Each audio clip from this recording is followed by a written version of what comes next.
There are people who spend their whole lives chasing numbers, but never once stop to truly listen to themselves. In this noisy world, we often see stillness as a luxury, or worse, as something useless. Yet sometimes it's the very things that seem to do nothing that have the power to change a person entirely. This is the story of an old teacher and a young man with anger burning in his heart. A meeting that seemed meaningless at first, but ended up planting the seeds of a deep awakening. He was a young man, full of ambition. Since taking over the family business, he had never once allowed himself a full day of rest. Every morning began with back-to-back meetings, unread reports piling up, numbers dancing relentlessly in his mind. And every night ended with tired, dark-ringed eyes staring at the glowing screen in a pitch-dark room. In his world, everything had a price. Time was money, people were resources, and silence was just an empty, meaningless void. He believed that if he stopped, just for a moment, everything would fall apart. The machine he was running couldn't afford a pause. If it stopped, he'd fall behind. He'd be surpassed. He'd fail. That's why he couldn't understand why his sister, sharp, driven, and practical, had suddenly changed. Lately, she had been spending more and more time at a strange place on the edge of town. A place with no machines, no ringing phones, no plans or strategies. Just an old teacher, quiet, humble, and serene, and a group of young people who spend hours each day doing nothing but sitting still with their eyes closed. He grew angry every time he saw his sister come home with that strange glow of peace in her eyes. She no longer cared to talk about work. She didn't want to join him in high-stakes meetings anymore. She said that with the old teacher, she had found something deeper than anything material success could offer.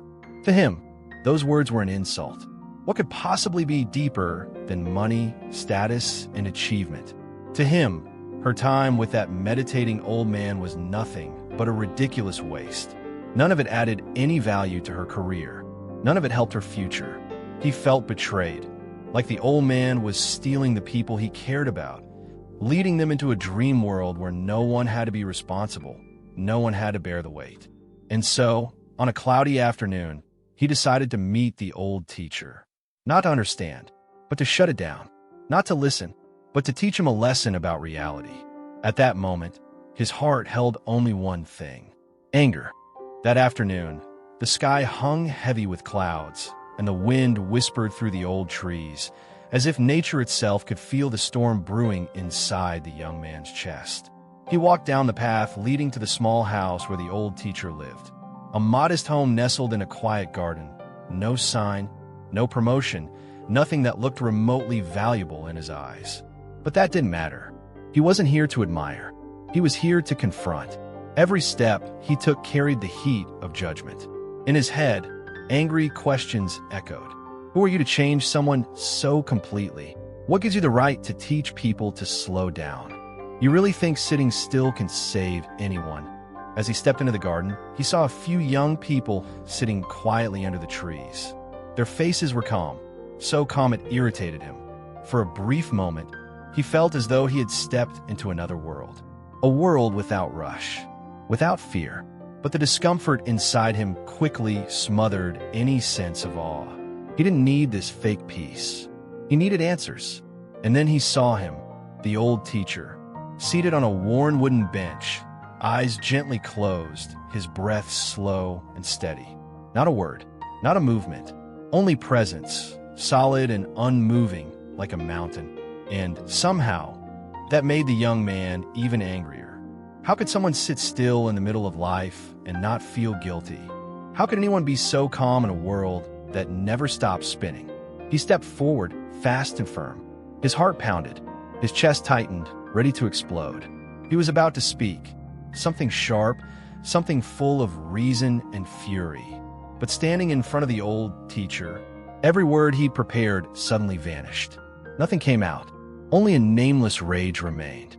A wound too deep for him to locate, let alone understand.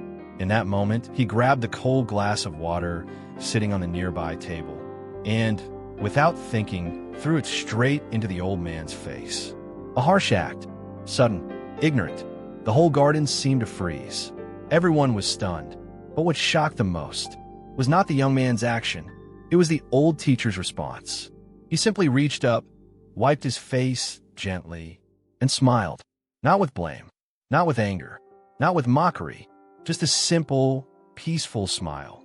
And that smile, that quiet, unwavering smile, was the first crack in the armor around the young man's heart. No scoldin, no angrister. The old teacher simply wiped his face and looked up, his gaze still as gentle as before. The smile he offered wasn't pity. It wasn't condescension disguised as compassion. It was real, soft, sincere, and deeply at peace. And that peace, it stopped everyone in their tracks. The young people sitting around the garden slowly opened their eyes and looked toward the young man. No one judged him. No one reacted with outrage. No one stood up to defend the teacher. The entire space was wrapped in something strange, a silence powerful in its stillness. The young man stood there, fist still clenched, heart pounding in his chest. But now, he no longer knew what he was angry about. He had come here to challenge, to prove that all of this, the teacher, the stillness, the so-called wisdom, was meaningless. And yet now, it was he who felt small, alone, empty. That silence. It wasn't surrender.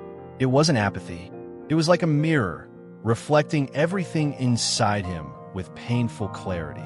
His anger, his wounds, his frustration, even the fear he never admitted to himself.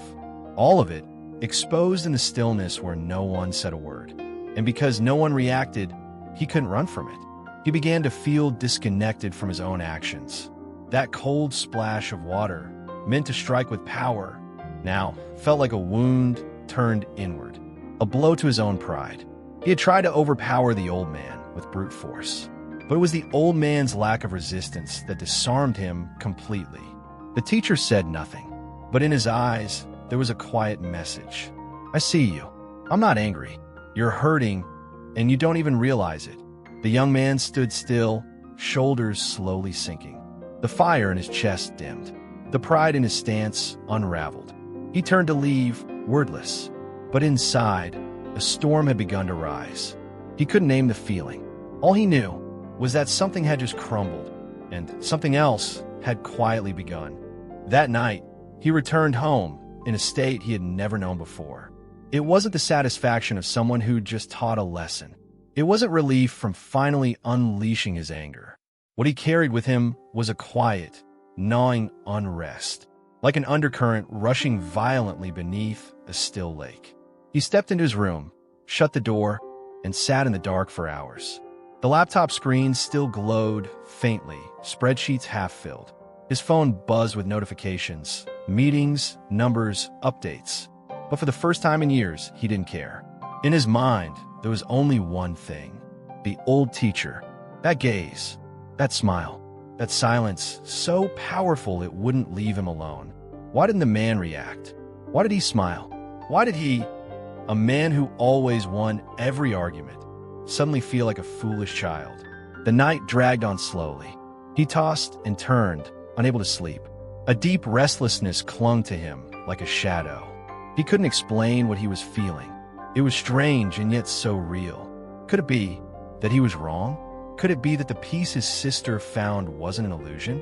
Could it be that all these years he'd lived like a machine, chasing achievements while ignoring a heart that was quietly breaking? For the first time, he felt truly small, not in the face of someone else's success, but in the face of one man's stillness. A stillness that needed no proof, no victory, no words, and yet demanded to be heard. And in that long, sleepless night, he felt something inside begin to melt. A thick, heavy armor he had worn for years started to crack. He no longer felt angry at the old teacher. He no longer blamed his sister. He started to feel angry at himself for being so quick to judge, so harsh, so hurt, and too proud to admit it. As the first light of dawn touched his window, he opened his eyes. No grand reason, no plan, just a quiet knowing in his chest. He needed to go back, not to confront, not to challenge, but to bow his head. The next morning, the first rays of sunlight filtered softly through the trees, casting a golden sheen over the mist-covered path. The air was crisp, pure, but inside him was a heaviness he still couldn't name. His steps were slower now, more cautious, no longer the stride of someone arriving to debate, to challenge, to confront, but the quiet approach of a man searching for forgiveness from the deepest part of himself. When he arrived, the teacher was already there, sitting beneath the same old tree. Same posture, eyes gently closed, face calm, as if nothing had ever happened. And at that moment, something caught in his throat. All the words he'd rehearsed vanished. He could only walk forward and kneel quietly beside the old man. His voice trembled, barely louder than a whisper, afraid to disturb the sacred stillness. "Master, please forgive me. Yesterday, I was rude, blind. I don't know why, but I couldn't sleep all night. I felt ashamed. I hated what I'd done. But how? How could you smile at me when I—" The teacher opened his eyes. Gentle, clear, eyes like autumn water, still and endlessly deep. He looked at the young man for a long moment, then smiled. "Were you apologizing too?" The question froze him. He stammered, "To you, master. I'm sorry for what I did yesterday." The teacher shook his head, slowly. "Yesterday, you were someone else. That person is not sitting here right now. And I am no longer the one who received that anger, either. I held on to nothing from yesterday. So, what is there to apologize for?" The young man was stunned. And then the teacher continued, his voice as soft as the morning breeze. "Forgiveness is not something others give you. True forgiveness is when you release the weight in your own heart, when you see clearly that you were once lost, and that now you are beginning to awaken. That is the most precious thing of all. But I truly regret it. Then that is enough." The teacher placed a hand on his shoulder, a gentle touch, but warm like sunlight after a long night. "No blame, no judgment, only acceptance and peace." And in that moment, the young man cried, not from shame, not from guilt, but because for the first time, he felt seen, he felt understood, and he felt forgiven, without condition. That day, the young man didn't leave right away. He stayed beside the teacher under the gentle shade of the same tree, surrounded by others who sat in stillness. No more tension, no more resistance, only silence. The very thing he once mocked. Now it was the one thing he wanted most to lean on. When the sun had climbed high above the trees, the teacher spoke softly. "There's one thing you must remember.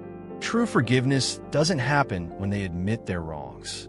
It begins when you decide to release the weight you've been carrying." He looked up toward the endless blue sky.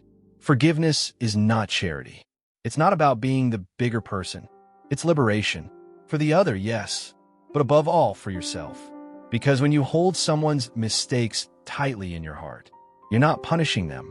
You're only imprisoning your own soul. The young man listened, and every word sank deeper than he thought words ever could.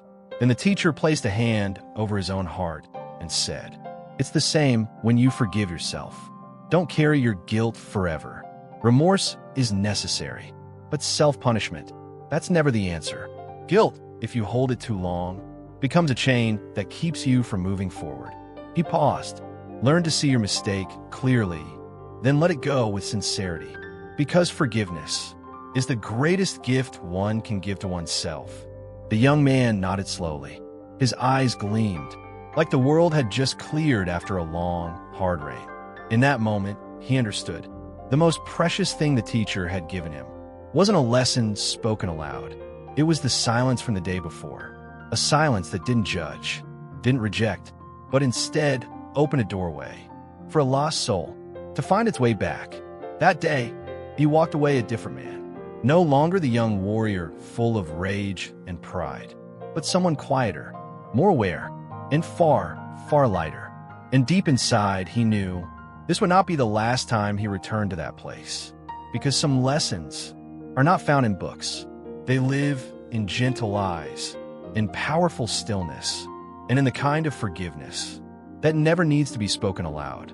Sometimes, life doesn't need another heated debate to decide who's right or wrong. It just needs a calm gaze, a smile without judgment, to quietly invite someone to look back at themselves. Forgiveness isn't weakness. It's the gentle strength of a soul that has already walked through the storm. And sometimes, people don't change because they were condemned. They change because for the first time, they were touched by understanding. So if there's someone who once hurt you, forgive them, not for their peace, but for your own freedom, because true forgiveness is not about holding their mistake over them forever. It's about letting go so your heart can breathe again. In the end, each of us is simply learning how to be human. And maybe, just maybe, there's no better teacher than a heart that knows how to be still and kind. So live a little softer, learn to forgive, and know when it's time to come home. Thank you for listening to this story. Wishing you a gentle, peaceful day ahead.